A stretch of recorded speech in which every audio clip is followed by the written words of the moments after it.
Then in me, I concluded in my heart that I must do something to make sure that my husband is revived. That I believe that he must come back to life if I should make a step of faith, that something good might come out of it. Papa.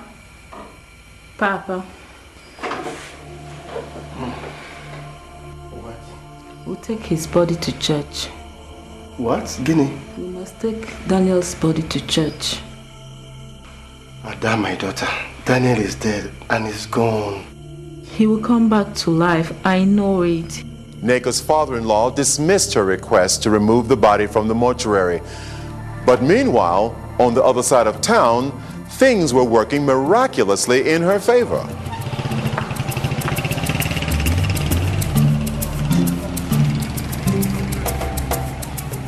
As early as 5:30 to 6, I left my house with the address, tracing the dad, reaching Amimo Ikeduru. Then when I asked of the man, the man, Mr. Lawrence Eke Ihuba, then they directed me to him and I told him to come and remove the corpse that they brought inside my mortuary. They claimed that he died on accident case because during that time he was bleeding. Yeah. Then I asked them to come and remove the body. I saw some kind of signs. I don't know what is wrong with the corpse. I don't want anything to hurt me because this job is a tedious job. It's a dangerous job.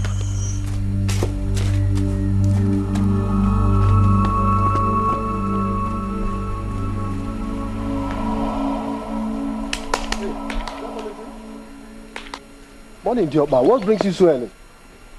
I want that body out of my morgue. Why? Things happened last night. What thing happened? What happened? Sounds of music coming from his room.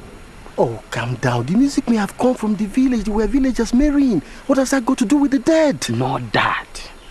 What exactly? This is no dream.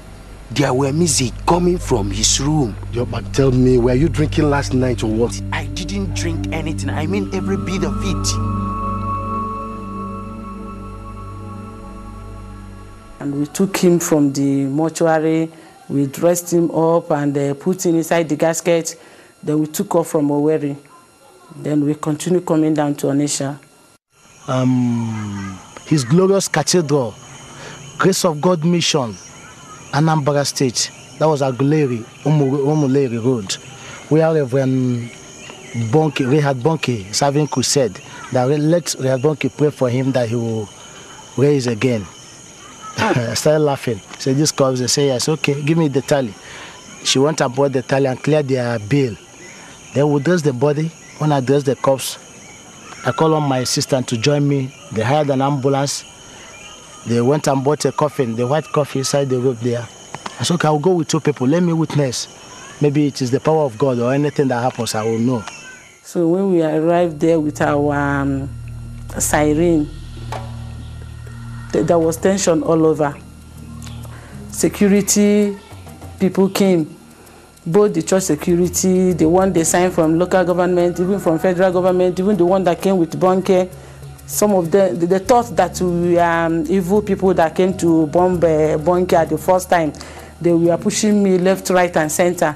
Then I was withstanding their pushing and their torment. They were abusing me and calling me all sorts of names. So at the time I told them that he's dead, he's even a man of God. You people should not kill me. He's a man of God, only that he had an accident and died, that they should allow us to take him inside so that Bonke can pray for him. And I believe that he can come back to life. The security guards refused them entry into the premises, thinking they might have a bomb in the casket.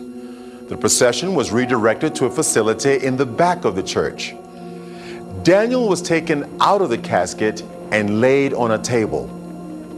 People started praying for him, praying for resurrection. Then the angel said to me that he's sending me back to the world to go and warn this generation, because this is going to be the last warning to this generation.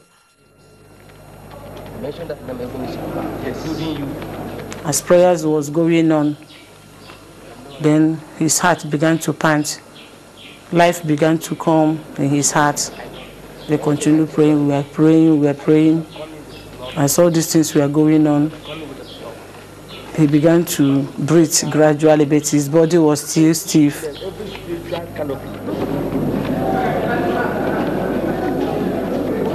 I saw myself being held of a lot of people.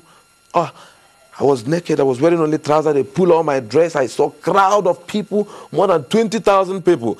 I looked my left, right, everywhere. People were shouting, crying everywhere. Some was praising God. Some was crying.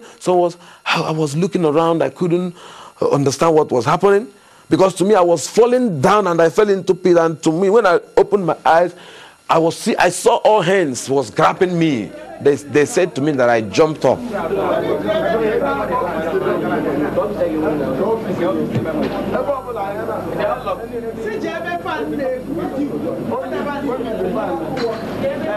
I saw this big cathedral.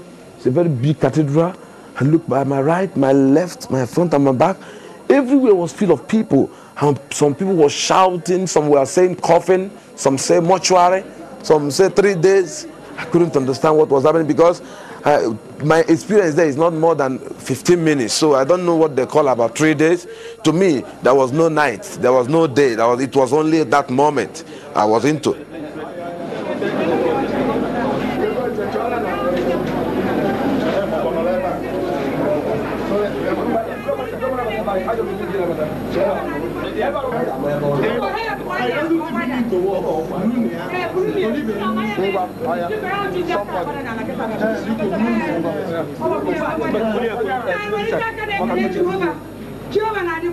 I now said to my wife, yes, what is happening? She said I should keep quiet until when we get to the house. Brought me back to my house, this place with my wife. So when we get inside the bedroom, that's been on 2nd of December, I asked my wife, what is happening? What about coffin and 2 days and mortuary? What is happening? Then my wife now began to look at my body where they injected chemical, and she said, Dad, did you know you was in mortuary 3 days? And this is the death certificate, you know. While I left the ambulance, they still went to the hospital. So the doctor now confirmed that I have died. They now use their equipment, check, according to, you can see, they check the heartbeat, everything, the eye pupil, everything, according to the doctor. After checking everything, he now confirmed that I was totally dead. He now gave them certificate that they should remove me. You can see it here, say, remove for mortuary.